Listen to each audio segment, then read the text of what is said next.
સુરતમાં સમૂહ લગ્નમાં ગેસ સિલિન્ડરની અછત વચ્ચે અનોખો ઉકેલ લાવવામાં આવ્યો। 51 કન્યાઓના સમૂહ લગ્નમાં રસોઈ બનાવવાનો ઊભો થયો હતો પ્રશ્ન।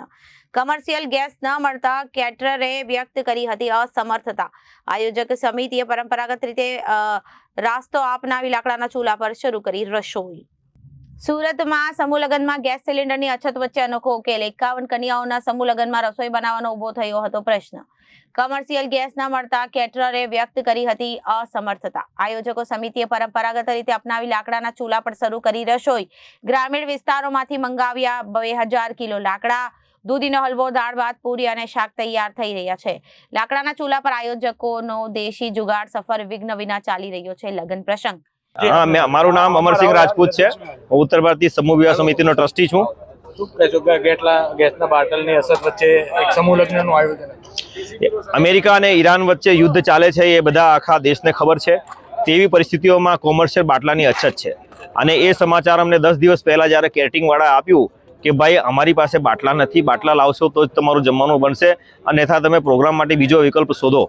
ત્યારે અમે આ સમાજની મિટિંગ બોલાવી અને સાંસદશ્રીનો સંપર્ક કર્યો તો અમને એ લોકો, સમાજના લોકો અને સાંસદે કીધું કે ભાઈ જૂના જમાનામાં આપણે લાકડા પર ખાના જમવાનું બનાવતા હતા અને તમે એના પર ફોકસ કરો। કેટરિંગ વાળાને પણ અમે કીધું, રાતના જેસીબી બોલાવી ખાડો કર્યો, ચૂલો બનાવ્યો અને લાકડા મંગાવ્યા। 2000 કિલો ગામડાથી લાકડા આવ્યા અને અત્યારે રાતથી છે ને અમારું જમવાનું બનાવવાની તૈયારી ચાલે છે અને અત્યારે લગભગ મોસ્ટ ઓફ તૈયારી પૂરી થઈ ગઈ છે। હાલ પૂરી ખાલી કાઢવાની બાકી છે। એટલે આ આપદાને અવસરમાં અમે પરિવર્તિત કર્યું છે। કેટરિંગ વાળાએ જ્યારે ના કહી કે ગેસની અછત છે, કેવું ટેન્શન હતું અને કઈ રીતે આખો પ્રસંગ હતો? અમને એવું થતું કે સમાજમાં બદનામી થશે અને કઈ રીતે આપણે પૂરું પાડશું, પણ કોઈ તકલીફ નથી। અત્યારે અમારે છે ને એવું કંઈ લાગતું નથી અને અત્યારે અમારું પ્રસંગ પૂરું થવાની આરે છે ને જેનું પણ પ્રસંગ હોય તે લોકો પણ આવી રીતે જ કરવું જોઈએ। અહીં ઉત્તર ભારતીય સમૂહ વિવાહ સમિતિ દ્વારા 51 જોડાના આજે લગ્ન થવાના છે, જેને અનુરૂપ આજે જે બરાતીઓ ઘરાતીઓ છે 15,000થી વધુ લોકો અહીં જમણવાર કરવાના હતા।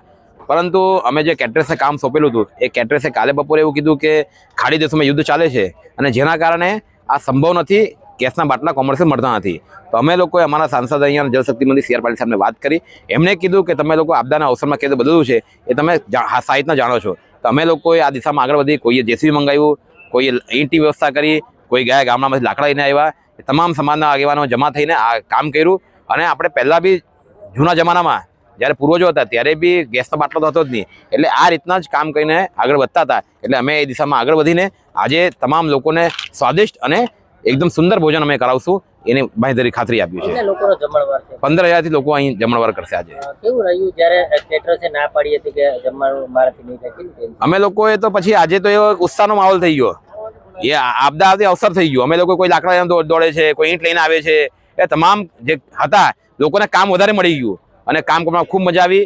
અને આ જે હતું સમૂહ વિવાહ સમિતિ દ્વારા ખૂબ સારું કામ કર્યું અમે લોકોએ અને આ બી ખૂબ સારું કામ થયું આજે। બ્યુરો રિપોર્ટ, જન આદેશ ન્યૂઝ।